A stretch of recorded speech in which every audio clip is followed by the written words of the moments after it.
neste dia 1º de dezembro, Dia Mundial de Luta contra a AIDS, vamos conferir qual é o quadro da doença hoje.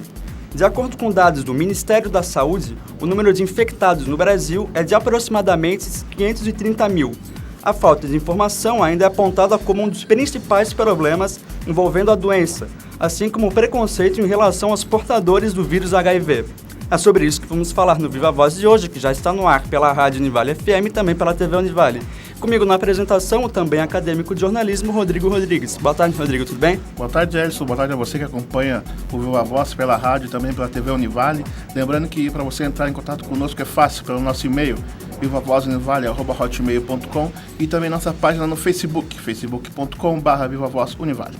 Para falar sobre esse assunto, nós já estamos aqui com a professora Rosalie Knoll, que é coordenadora do curso de Medicina da Univale e também é médica. Boa tarde, professora, tudo bem? Boa tarde, tudo bem. Então, professora, para a gente começar essa nossa conversa, como é que Santa Catarina está se mobilizando para promover esse dia da luta contra HIV? Então, eu acho que se mobilizando pouco, considerando que a gente não vê muita divulgação nas televisões e nem nas rádios e nem cartazes. Nos anos anteriores, esse movimento ele começava antes, e no dia 1º seria o auge do movimento da campanha e a gente estaria pensando mais sobre o assunto. Eu acho que está muito pobre ainda, muito pobrinho esse ano. E quais são as campanhas que serão feitas? Quais os movimentos serão feitos na cidade? O Ministério da Saúde sempre lança no dia 1º, sempre mostra no dia 1º um boletim em que ele mostra os dados do Brasil todo, acusa os dados por regiões agora, e a gente consegue perceber que a nossa região sul do Brasil é uma região de alta incidência de HIV, que os municípios de Santa Catarina e Rio Grande do Sul são os piores do Brasil. Estamos nesse ranking deprimente ainda, né? A gente vê que na nossa região, vindo para a nossa micro-região, os dados também ainda são bastante sofríveis, né? Nós tínhamos nosso município de Itajaí no início do topo, primeiro Porto Alegre, depois Itajaí, Balneário Camboriú também, parece que está no 7º lugar. Assim, acho que precisa-se voltar a ter campanhas, a ter movimentos, não sei se o nome é campanha, mas há movimentos com várias populações para a gente tentar diminuir essa infecção que não para de crescer. Professora, e por que ainda é tão importante conscientizar as pessoas a respeito da AIDS, assim? Olha só, eu atendo também, né? Atendo pacientes portadores de HIV e de AIDS. Muitas vezes chega até mim paciente doente já. Nós estamos em 2015 praticamente. Isso eu falava em 2000, em 98. Passaram-se muitos anos, passaram-se 30 anos de epidemia e ainda chega gente doente por causa de AIDS. Então, isso para mim é deprimente e grave, né? E a gente percebe que a infecção não para de crescer. Nós vemos, em 2 dias eu atendi 5 casos novos de HIV. É muita coisa mesmo, né? Acho que falta muita discussão, falta muita conversa com os jovens homossexuais, mesmo com as pessoas mais velhas, porque a incidência ela é bem democrática. A infecção é democrática, ela vem do jovenzinho até o idoso. Acho que falta muita conversa e muita conversa sobre prevenção. Ah, certo. E a senhora acredita que as pessoas já estão conscientes do risco que a AIDS representa à saúde? Eu acho que não. Eu acho assim, no momento, eu tive uma oportunidade no ano 2000 faz tempo, hein? Ir nos Estados Unidos, lá em São Francisco, e ver que havia um crescimento da AIDS na população gay de São Francisco. Por quê? Porque já tinha tratamento lá mais cedo um pouco do que aqui, e as pessoas percebiam que o tratamento deixava as pessoas bonitas e saudáveis. Eu acho que no Brasil isso está acontecendo de uns anos para cá. Tem tratamento é de graça, o governo federal, que na verdade não é de graça, a gente que paga, né? Nossos impostos pagam, e as pessoas acham que, então, porque tem tratamento, não estão mais se cuidando. O que eu vejo é isso, assim, não há uma consciência, não, de que precisa manter o uso do preservativo, que precisa manter o cuidado consigo mesmo. Doutora, como que a gente pode se prevenir da AIDS e quais são as formas de transmissão da doença? a forma mais eficaz de prevenção é o uso de preservativo, não só contra o HIV, mas contra outras doenças sexualmente transmissíveis. Isso a gente fala há muitos anos e eu continuo repetindo isso. O preservativo não deve ser abolido, nem para aquele paciente que tem a carga viral indetectável. Ou seja, teoricamente não está transmitindo, mas tem outros DSTs que podem estar transmitindo. Como é que se pega essa infecção pelo HIV? Se pega sexualmente, que hoje disparadamente é a maior forma de transmissão, se pega através de utilização de sangue ou uso de seringas, no caso do compartilhamento de seringas, que é hoje uma coisa bastante mais rara. Sangue ele é bem controlado, já não tem mais transfusão que possa estar transmitindo, e o uso de droga injetável é muito pouco. E a outra maneira eficaz é o bebê pegar da sua mãe, mas desde 97, mais eficazmente em 2000, as mulheres gestantes se testam para o HIV e tomam medicação. A incidência do bebê contaminado, ela baixou muito, ela é pequena, ela é bem pequena, ela tem que ser zero. Há tempo que ela tem que ser zero, mas sempre escapa uma coisa ou outra. Então, as formas de transmissão são essas, e a eficácia, a maneira mais eficaz ainda é preservativo. Certo. Então, você vinha comentando agora há pouco que o grupo de risco, digamos assim, as pessoas que possuem HIV, está bem democrático, assim, né? É possível traçar um perfil de portadores do vírus? Hoje sim. Eu vejo assim, há um crescimento bem acentuado nos jovens homossexuais. Acho que a atividade sexual ela está bastante liberada, bastante liberal e bastante liberada, e a gente vê crescer o número de jovens gays que não se protegem nas suas diversas atividades sexuais, e eu acho que essa população, para mim, no Brasil, segundo o nosso diretor do Programa Nacional, é essa que mais preocupa. A população em geral ainda preocupa as mulheres, porque também confiam nos seus parceiros tal, e acabam não usando preservativo. Mas eu acho que o jovem homossexual é o que mais está preocupando hoje. A senhora falou que o preservativo é a forma mais eficaz de prevenção, né? E na opinião da senhora, por que as pessoas ainda têm receio, preconceito de usar a camisinha? Eu queria entender isso. A gente primeiro pensa, eu não sei isso também. Isso merecia estudos sobre sexualidade, sobre comportamento, que não é só da área médica, daí abre área antropologia, sociologia, etc., que possa talvez dar conta disso. Mas o que a gente vê é que as pessoas não usam preservativo. O idoso, não usa por causa da dificuldade de ereção, então ele não usa. E ele também não tem aquela cultura de usar. Agora, o jovem não usar não combina, porque já tem a cultura de usar. A gente vem falando disso. Quando a juventude nasceu, já estava falando de AIDS, certo? Se ela tem 30 anos, né? A gente já está falando, no mínimo há 10 anos, falando muito. Então, o uso do preservativo, por que não usa, eu não sei dizer. Não consigo explicar. Ainda existe aquele pensamento, então, de a mulher, ela tem um relacionamento sério e por isso ela não vê a necessidade de usar o preservativo. Esse pensamento ainda é bastante forte, então. Eu posso contar 2 casos recentes, né? Pelo menos 2, que eu atendi agora recente. Mas um marcou muito, não posso citar nada de um detalhe, porque não deve, né? Mas teve um relacionamento que acabou, teve outro relacionamento, namoro mesmo, sem preservativo, outro sem preservativo. Foi se testar, não sei por quê, porque resolveu se testar e deu reagente. Uma pessoa, sabe assim, muito bem inserida na sociedade, que nem nós, assim, estudante ou não, profissional, que acaba se contaminando, né? Então, quando eu digo que a contaminação é democrática, é por causa disso, que parece que não interfere tanta classe social, a escolaridade. Uma época, essa epidemia, ela era bem pobre. Não sei dizer hoje se é as pessoas mais simples, menos escolarizadas que estão se contaminando. Não tenho esse dado agora na cabeça, mas, assim, o que eu vejo em nível de programa municipal de AIDS que eu atendo em Balneário, em nível de controle, ou aqui no nosso ambulatório da Univale, é isso. É muito variada o grupo de população que é contaminado, muito variado. Doutora, 2014 hoje, ainda existe preconceito contra quem é soro positivo? Ainda tem. Sabe o que é que bate na cabeça das pessoas quando chega até a gente? Como é que eu vou dizer para minha mãe e para meu pai, por exemplo, no caso jovem, como é que eu vou dizer para o meu companheiro, sabe? E acho que ainda tem bastante. Com tudo que a gente já aprendeu sobre HIV e AIDS, com tudo que se observa, que não é mais grupo de risco, tem alguns comportamentos de maior risco, sim, mas não é grupo de risco só que se contamina, tanto que a gente vê essa democracia aí de várias mulheres que são casadas há tantos anos e acabam se contaminando.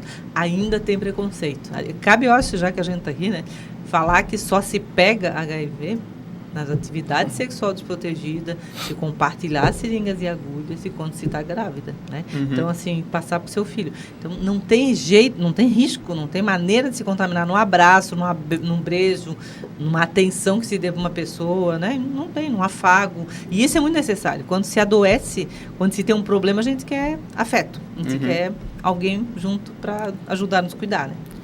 Qual que é a importância nesse momento do apoio psicológico mesmo, seja da família, de algum profissional mesmo? Eu acho fundamental. Eu, como médica, assim, sozinha não me sinto capaz, não me sinto completa para atender uma pessoa dessa.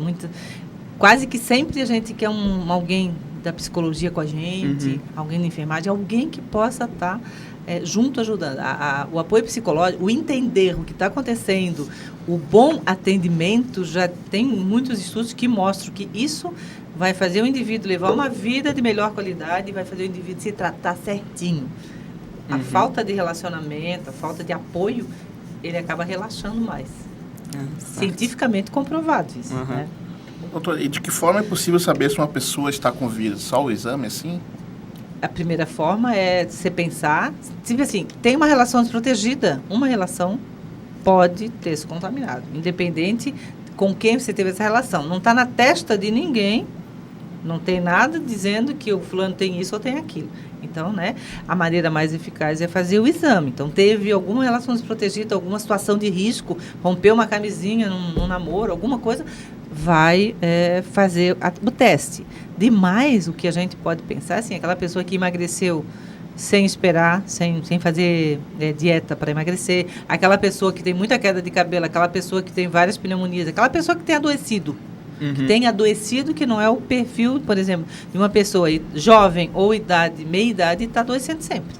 O mais idoso a gente até pode pensar, mas o jovem não, porque o jovem tem um sistema imunológico bom. Quando começa a acontecer coisas, a gente pensa que deve fazer o exame, uma anemia que não resolve, uma dermatite, uma pele, né, estragadinha. Isso a gente precisa pensar no HIV.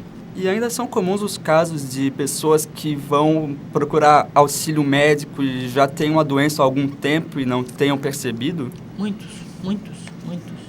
Nos últimos tempos eu atendi quarta-feira, atendi uma senhora que aqui na nossa região circulou vários profissionais por causa de uma infecção respiratória, foi para a cidade dela, acabou fazendo uma toxoplasmose cerebral e aí, diagnosticaram o HIV. Tá certo, né? Então, ainda tem muita gente que vem doente. A imunidade varia, a imunidade normal geralmente em torno de 1.000. 700, 1.000, 1.500 é o normal. Tem pessoa que chega com 27 de imunidade, que chega com 50, com 100.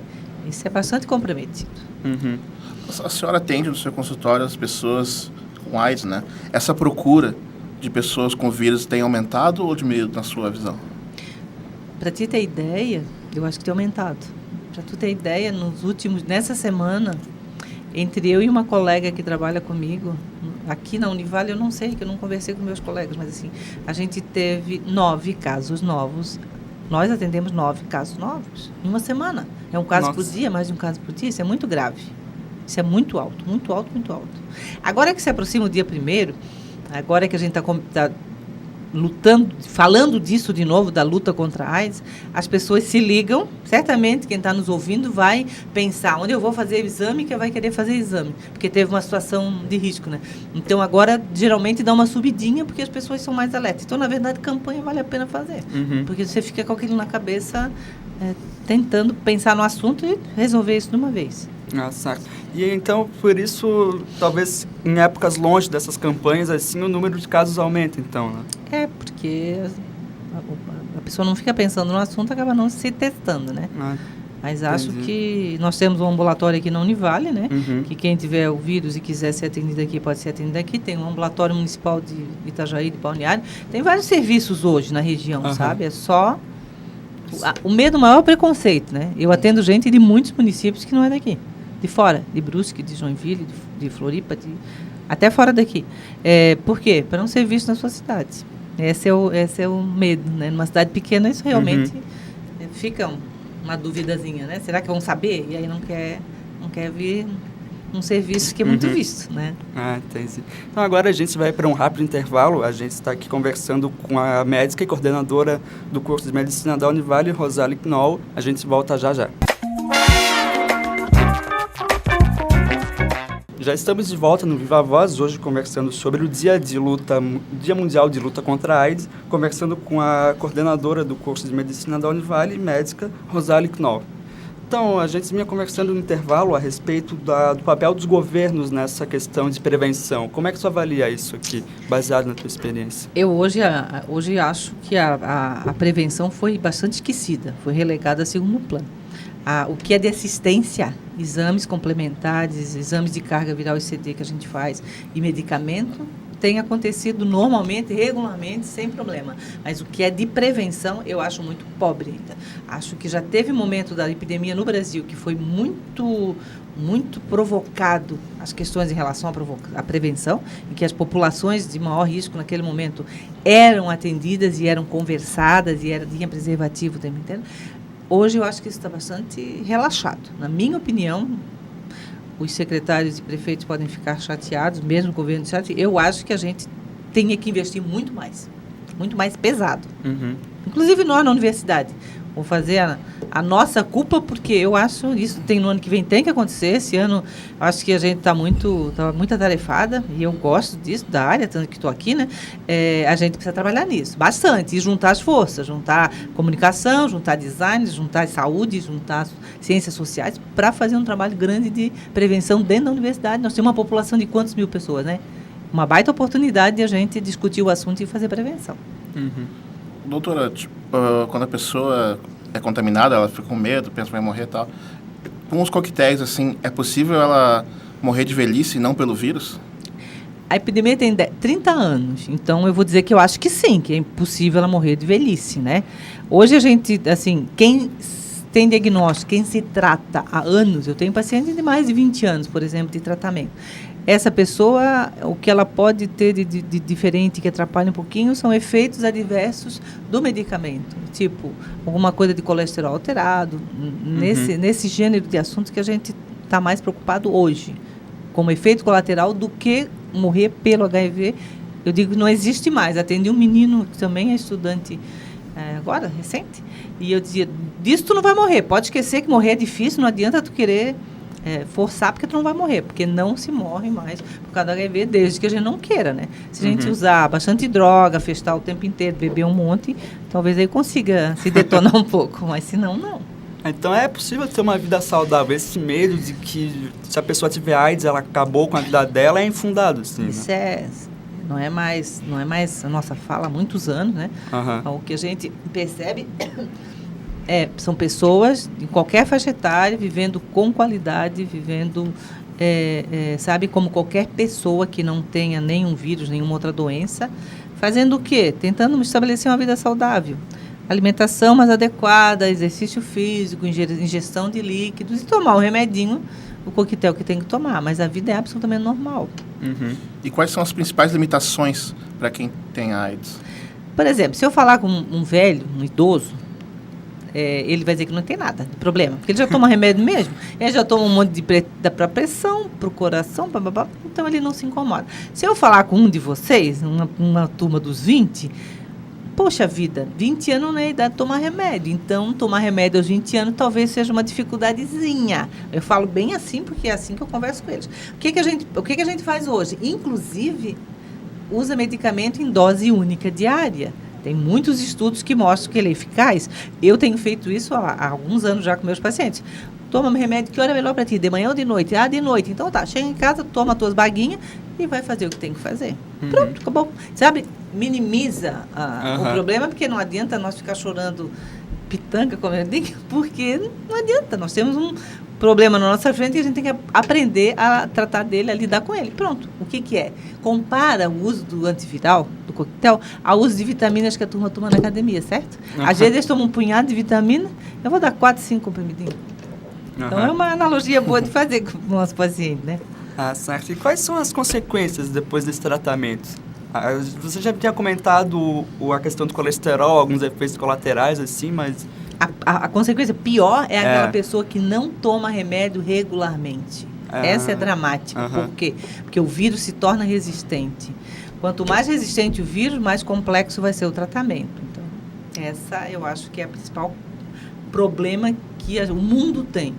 O resto, tudo é resolvível. Essa palavra nem está certa, eu acho, mas assim, acho que é possível de resolução, possível de organização. Qualquer outro problema que possa decorrer do uso do medicamento. Acho que é bem fácil de administrar isso. Que tipo de medicamentos são utilizados durante o tratamento? Vários. Nós temos 5 classes de medicamentos. Se inicia um tratamento sempre com 2 classes de medicamentos. A dose mínima hoje é tomar tenofovir, 3-TC e efavirenz, que são 4 comprimidos dia. Esse esquema que eu falei agora, de 3 tipos de medicamento, eles viraram 1 comprimido já no Brasil. E ele está chegando em Santa Catarina, ele já foi para o Rio Grande do Sul e para o Amazonas. Então, assim, é uma maneira de facilitar. A Organização Mundial da Saúde, o nosso Ministério da Saúde, tem se organizado de forma a diminuir a toxicidade do remédio, a diminuir o número de comprimidos, para facilitar a vida das pessoas, para que elas possam tomar medicamento em paz. Então, são alguns esquemas, tem muito remédio, muito. Tem um cartaz com todos os medicamentos que eu ensino os pacientes aquele cartaz, que é a maneira deles também aprender um pouco sobre isso e entender por que estão fazendo isso, né? Por que estão tomando remédio. E esses medicamentos, eles já estão disponíveis pelo SUS, de graça, o tratamento da AIDS? 100%. Todos os pacientes de HIV/AIDS no Brasil têm remédio de graça, gratuito. De graça eu acho entre aspas, porque a gente tem os impostos, né? Então, mas não se paga por ele, não se compra em farmácia. O único lugar que disponibiliza são os serviços públicos, né? O governo federal que fornece. E se precisar de algum medicamento para algum efeito colateral, alguns também são disponíveis. E nós temos assim, chegou no mundo, eu acabei de voltar de um congresso na Escócia que falava de drogas, né, de medicamentos. E assim, chegou remédio novo, daqui a pouco tempo, mostrou eficácia, ele vai estar no Brasil. Não é muito tempo. Então, assim, o nosso protocolo brasileiro não é tão diferente do protocolo europeu nem americano. Ele é muito parecido. Então, a gente está muito bem em relação a isso. Doutora, e nós já estamos perto de encontrar uma cura para a doença? Pois é. Eu estava bem animada com alguns estudos, tem alguns estudos de segmento de paciente que mostra que tem alguns pacientes sendo acompanhados que eles usaram um determinado medicamento que conseguia tirar o vírus do esconderijo onde ele fica e esse paciente não usou mais remédio e continua com a carga sua viral indetectável. Tem um grupo sendo seguido. Mas assim, lá mesmo no congresso eu debati lá com o médico lá da Organização Mundial de Saúde. E daí, vamos ter a vacina? E está longe. Né? Tu sempre tem uma perspectiva de uma resolução definitiva, né? Mas ainda não é para amanhã. Acho que uns bons 5, 6 anos a gente tem novidade boa. Tem muita gente trabalhando nisso, tá? Todo o congresso, faz 2 anos que eu vou ao congresso grande, que tem uma mesa sobre cura. Então, alguma coisa está acontecendo. Ainda não chegou, mas eu acho que vai chegar uma hora. E por que é tão difícil achar uma vacina ou algo que cura esse vírus? Pois é, porque vacina a gente testa primeiro em bichinho pequeno, rato e tal. Depois a gente testa em macaco, que é o bicho mais parecido com o bicho homem, né? E depois teria que testar na gente, em pessoas, né? E aí entra uma questão ética, o risco de você te dando uma vacina e tu vai pegar a infecção em vez de formar proteção. Então ainda tem muitos ajustes a fazer até ter uma coisa definitiva. Mas tem gente estudando, faz tempo já. Tem bastante gente estudando. Em relação ao surgimento da doença e até agora, qual foi a evolução no tratamento da AIDS? Eu acho que foi fantástica. Nós tínhamos no início da epidemia 2 ou 3 um medicamento, que era a ZT, que foi o primeiro, depois chegou mais chegou o terceiro, que foi o Saquinavir, que era um inibidor de protease, que foi o Tchan, assim, ou chegou uma coisa nova de outra classe, mas hoje a gente tem, meu Deus, mais de 20 medicamentos disponíveis. Então, assim, em relação a tratamento, eu acho que a gente está bem. O que precisa é aquele que já é nosso paciente de AIDS, tomar o remédio certo. Isso é importante. Para que o tratamento dure muitos anos o mesmo tratamento. Isso é o ideal. Então, essa é a coisa que a gente sempre fala muito, e a angústia do médico que atende pessoas com HIV ou com AIDS, né? Uhum. Doutora, como que o vírus atua no organismo? Ele vai bem aonde ele não devia ir, que é no sistema imunológico, né? Então, assim, o HIV entra através das formas de transmissão que eu já falei, hoje principalmente sexualmente. O sexo anal é o mais competente para transmitir por causa de microtrauma, ou nem tão micro, por causa de traumatismo, né? Uhum. O primeiro fluido orgânico que tem mais HIV é o sangue. Então, se tem uma relação sexual onde haja sangue, vai ser bastante fácil de se contaminar. O segundo é o sêmen. Então, a gente está, assim, com uma coisa na mão, né? Mas Como que atua? Atua. Então, ele entra no organismo, ele é um vírus de crescimento de ação lenta, ele vai demorar anos até se manifestar. Então, assim, hoje a gente sabe assim, tem pacientes que é o respondedor rápido, em 3 anos ele adoece, tem paciente que a média, que demora em torno de 10 anos, e tem aquele tardio, que depois de 15, 20 anos pode aparecer alguma coisa. Eu tenho vários pacientes, principalmente tardio. Ele atua no sistema imunológico, então ele vai lá e mata a célula de defesa, que é o linfócito CD4, que a gente precisa dele para sobreviver. Por isso que da infecção, da pneumonia, as doenças, as infecções recorrentes por causa do HIV. Na verdade, não é o HIV. A pessoa fica vulnerável, né? Fica muito mais vulnerável, né, a qualquer infecção. Certo. Então, professora, a gente está chegando agora ao final do Viva Voz. A gente tem 1 minuto. A senhora gostaria de deixar uma mensagem para os nossos ouvintes, para quem está assistindo a gente pela TV Univale, a respeito de toda essa movimentação em torno do Dia de Luta contra a AIDS? Eu venho falando isso há bastante tempo, eu gostaria. Acho que nós temos que refletir, seres humanos que somos, de qualquer classe social, de qualquer idade, de qualquer cor, que nós precisamos cuidar do nosso corpo. Então, assim, se o jovem vai festar, que feste com cuidado, com preservativo, né? Não exagere nas suas festanças de bebedeira, de drogas, etc., porque o comportamento vai ficar diferente e você vai acabar transando sem preservativo, né? As pessoas de parceria única ou poucos parceiros, que se converse sobre o assunto, que se teste, né? E tome também os devidos cuidados. Porque eu falo para os meus alunos de medicina, peça o teste HIV para todo mundo. Se todo mundo se testar, vão se testar. Deixa eu dizer onde é que tem teste, eu acho que é bom. Aqui em Itajaí tem o CTA, que fica na Felipe Schmidt com Rua Joinville, que é ali o laboratório municipal onde eles fazem os exames gratuitamente e não precisa de pedido médico, é só chegar e fazer. Em Balneário ele funciona na rua 2350, lá no final da 4ª Avenida, quase no final. Também é gratuitamente, sem pedido de exame médico. Você decide o que quer fazer, vai fazer, né? Acho que isso é importante. Pode fazer publicamente e anonimamente. Ninguém precisa saber o que você for fazer. Acho que isso é importante. Se testa logo e mantenha o cuidado, né, por favor, porque eu continuo vendo casos novos todo dia. Ah, certo. Hoje nós conversamos com a professora e doutora Rosali Knoll, que é coordenadora aqui do curso de Medicina da Univale, sobre o Dia Mundial de Luta contra a AIDS. Obrigado pela presença, professora. Obrigado também. É isso aí, né, Rodrigo? É isso aí, o Viva Voz de hoje fica por aqui e até mais.